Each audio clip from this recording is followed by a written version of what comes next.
Hello, my name is Dr. Shom Singh. I'm the founder and chief advisor at Unspan Consulting Group. Unspan is a marketing tech company which I founded in 2013, and it's been 2 beautiful years of the journey. Besides Unspan, I also am the chair at Center for Entrepreneurial Excellence, a foundation that is dedicated to entrepreneurs, supporting women entrepreneurs specifically, and giving them the right visibility both from the government and the policymakers side. We are the interface between the policymakers and the entrepreneurs to help them understand what really influences entrepreneurship in India and how the funds that are used by the government or allocated by the government can go for the betterment of entrepreneurs in India.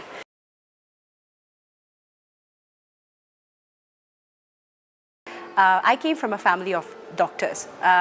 Both my parents are surgeons, and it was very, very difficult to choose an alternate career, especially coming from a family which is orthodox in certain ways.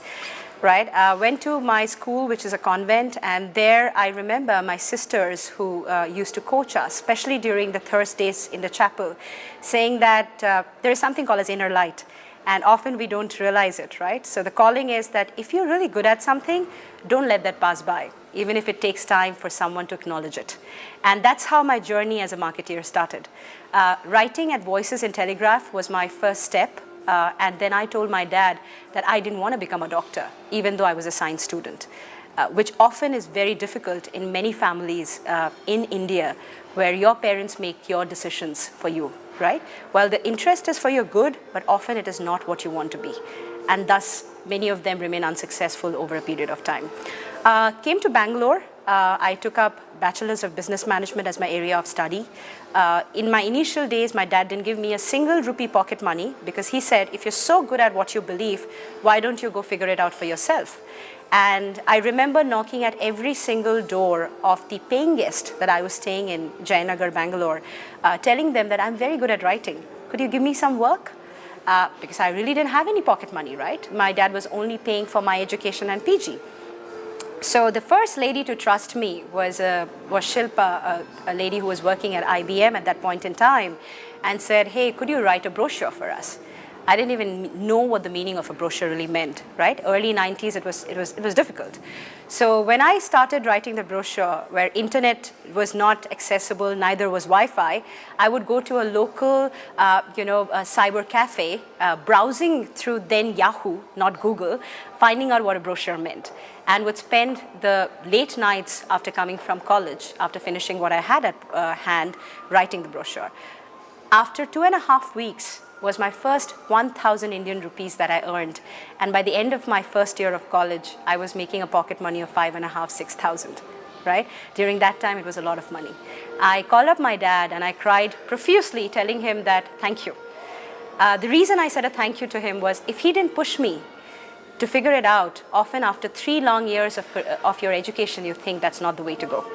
So it's very important that your parents really encourage you and not discourage you from choosing a career path, especially for women, because often the choices are made by your family, your husband at a later stage in time, and then your kids. And often the ability to do things gets lost in all these 3 dimensions. While I didn't start immediately as an entrepreneur, I worked with various organizations, headed marketing for them, and then I went to do my research at MIT, and I came back and I decided that, this is my time to really go give back to the people who really needed support. Thus was the formation of Unspan. The thought of Unspan was simplifying marketing, because often marketing is derived as a very complex function, and I believe technology should be at the realm of everything, even marketing, and thus marrying the technology with the creativity is what Unspan stands for.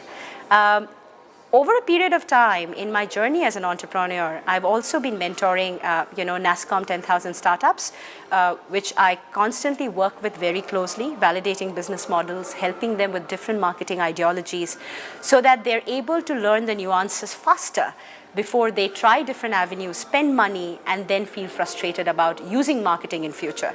I also help the Target Accelerator program as their official mentor, working with them, helping them with pitches, allowing them to understand that how to really convince and put a business model forward in front of a VC so they see the bigger picture and not just something short term. The journey so far has been wonderful, especially also working with the government now, trying to ensure that us as entrepreneurs, our voices are heard. It's become predominantly a beautiful journey, and I feel that, you know, it has also exposed me to various avenues that is available to women entrepreneurs today to come out and build their ideas and bring it into light, right? Often they think that, oh, should I listen to my family, or should I take care of my kids? Well, you can do both. I have a daughter who's 5. My husband serves in the Indian Air Force, and he's not even in Bangalore, and I still make time for both. The idea is that the want to be able to do it. So even for women, there are so many government policies that actually supports entrepreneurship. The MSME scheme, which is given by a bank to a woman entrepreneur without any collaterals, is a testimony to the fact that even the government of India is encouraging women entrepreneurship. Thus, these schemes are available to women to leverage.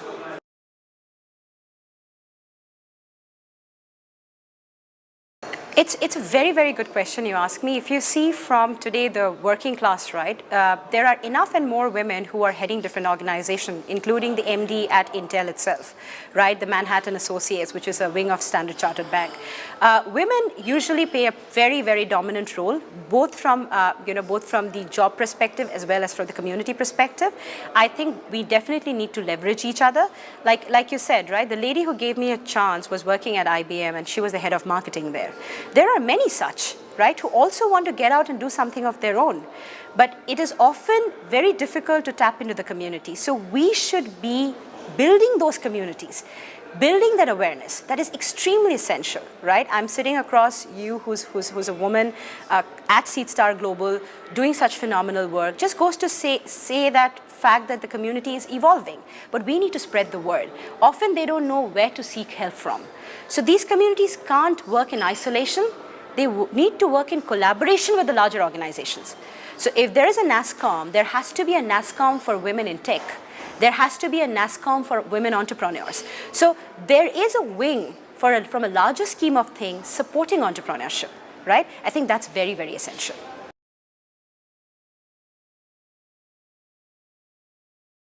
So there is the Department of Science and Technology, which is a central part of the government, has crores of grants available with them, and they're not biased if you're a woman or a male entrepreneur.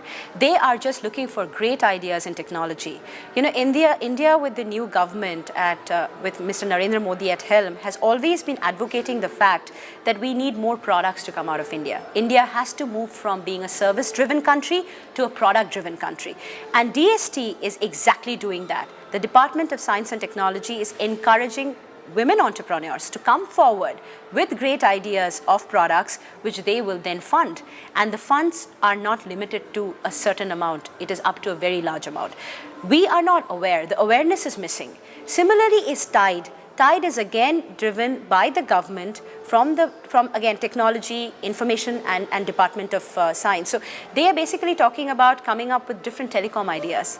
You know, that is going to take the electronics and the communication industry to a different level, which also, you know, is the manufacturing part of things. So these schemes are available to women on an ongoing basis. Plus, we often are worried about reaching out to a banker, asking for a soft loan, right, or a debt. There are schemes today available through banks which has no collateral debt, which means that you have to put in no security if you are taking that loan up to 50 lakhs, which is a huge amount. It is equivalent to a seeds funding by a VC. So these things are available to women entrepreneurs today. Plus, there has been an entrepreneurial cell that has been put under the Modi government, which has an online portal that allows you to put in your requirements, and it will be heard at certain level. Again, what I say is our dependency on the government should not be that they will change things. Our approach should be that there are enough and more institutions today which have been given these grants through government to make them the channels to help entrepreneurs. Whether it's an IIT, whether it's a IIITB in Bangalore, whether it's an Information Department of Science in Bangalore, these people already have grants and incubation cells. So we as entrepreneurs should not worry about reaching out to them and only look at private investors to invest. So we need to look at both dimensions, start leveraging. Yes, it's tougher, but if you don't try, how will you know it's going to work?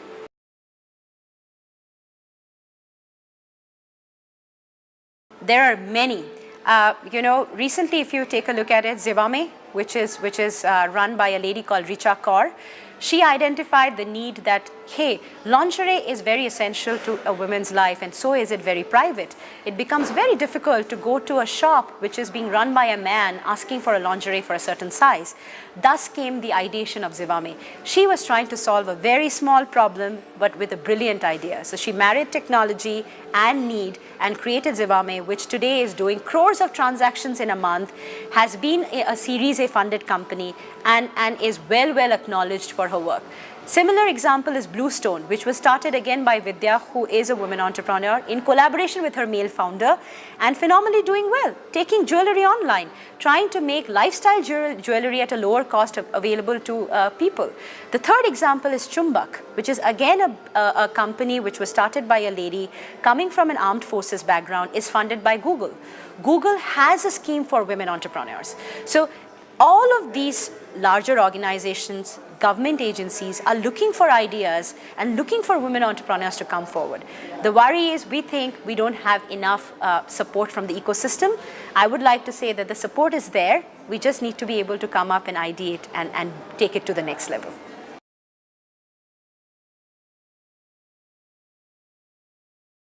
I think, if you ask me, I think women actually know what they want a lot more than male founders do. They succumb to VC's pressure a lot more than a woman does, right? Just taking Richa's example, she knew she wanted to stick to lingerie. She knew that's what she wanted. She didn't want to diversify into other lines.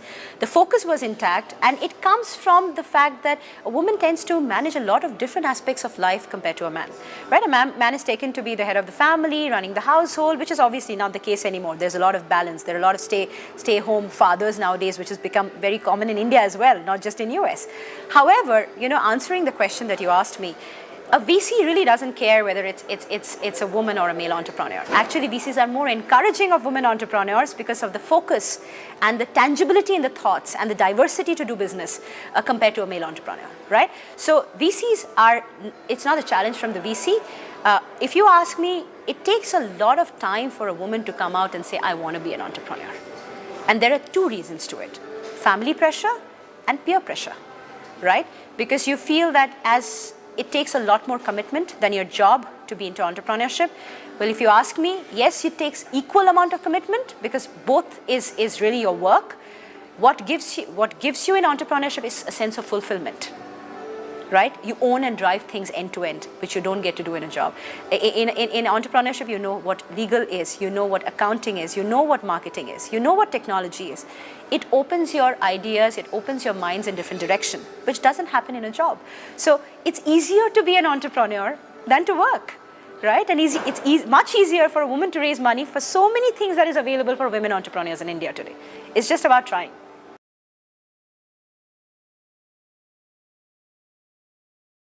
The biggest obstacle in an Indian scenario or emerging country scenario is security.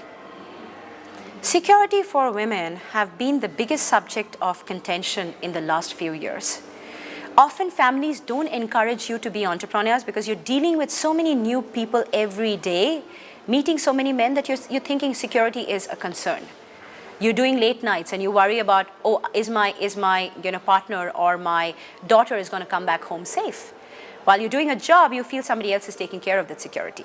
But the truth is, security is a sense of ownership. The government today is putting a lot of best practices in place to ensure the security of women. And some incidents are beyond your help, right?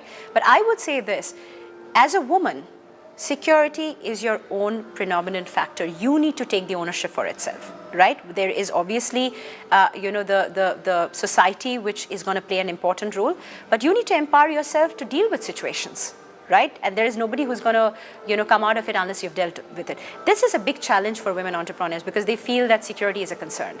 I may be spending long hours at night and I may be subjected to something absolutely, unparliamentary when I get out of office. So if the government takes up the security things and we take care of the security things from a public good point of view, it's not just the government that's going to do it. We got to come together as a community to do it. I think there is going to be a lot of these concerns that can be tackled.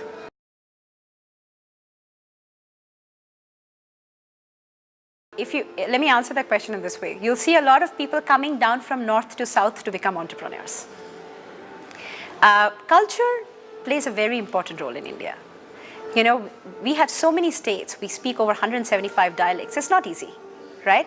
However, Bangalore is deemed to be the Silicon Valley. There are reasons to it. There is the support from the ecosystem, which has built over a period of time. There is the availability of funds and support. The security in this particular place is comparatively much higher compared to northern states. So you will see Bangalore as a very cosmopolitan place. It's like the Silicon Valley, right? So you have people from across India who live in Bangalore. And you'll be surprised to know the southern population in Bangalore is becoming lesser compared to the northern population. So people who come here, it's the culture that inflicts through this place that allows you to become an entrepreneur. But I don't see that there is any hindrance from the place you come from to be an entrepreneur. It's typically the ability to take the risk and the ability to venture into the journey. But yes, as from a support from a community standpoint, Bangalore has already built it. The northern states are working towards it. You know, each state has its forte. North is seen as a political hub. East is seen as a creative hub. And South has always been seen as an IT hub. Thus, the support to entrepreneurship from here.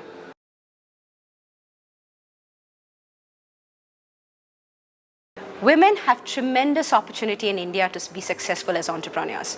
If you look around you, there are enough and more that are heading organizations, running great ventures that you can get inspired from.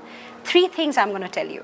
1, reach out to the community, reach out to your mentors and advisors within the community, learn from them and try and apply and come out as an entrepreneur. 2, don't let security be a reason for you not to take a risk. Unless you give it a try, you're never going to succeed. Thirdly, don't worry about the money. Money should predominantly be an output of the great idea, not an input to a great idea. So if you have a great idea, if I could do it after 14 years, you can do it too. That's all I'm going to say to all my female aspiring entrepreneurs or existing entrepreneurs. Don't give up.